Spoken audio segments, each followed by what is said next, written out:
Ridicoli, ridicoli. Siamo nel 2024, stiamo facendo un lavoro incredibile per quanto riguarda la promozione turistica della nostra regione, intera regione, quindi quando sento, ascolto, vedo cose di questo tipo sorrido per non piangere. E dura e al contempo sarcastica la dichiarazione dell'assessore regionale al turismo Sergio Emidio Bini nel commentare la scelta del consigliere comunale di Udine Stefano Salmè, in aula con la lista Liberi Elettori Io Amo Udine tra le fila dell'opposizione, di presentarsi alla conferenza di illustrazione dell'evento Friuli Doc con la maglietta Io sono Friuli, in aperta polemica con il logo Io sono FVG e dichiarandosi un caldo sostenitore della nascita della regione Friuli. Nel trentennale di Friuli Doc sarebbe giusto ritornare a parlare di una regione mai nata che è il Friuli.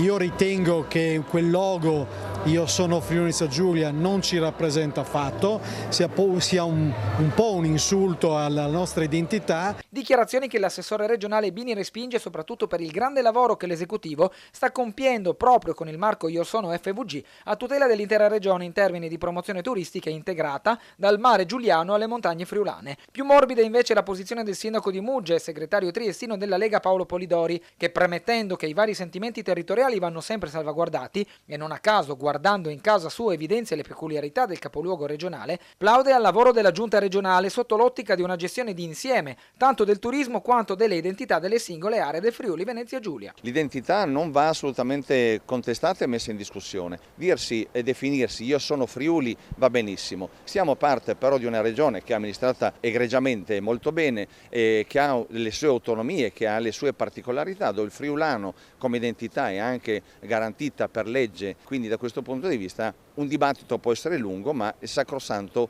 autodefinirsi in questo modo.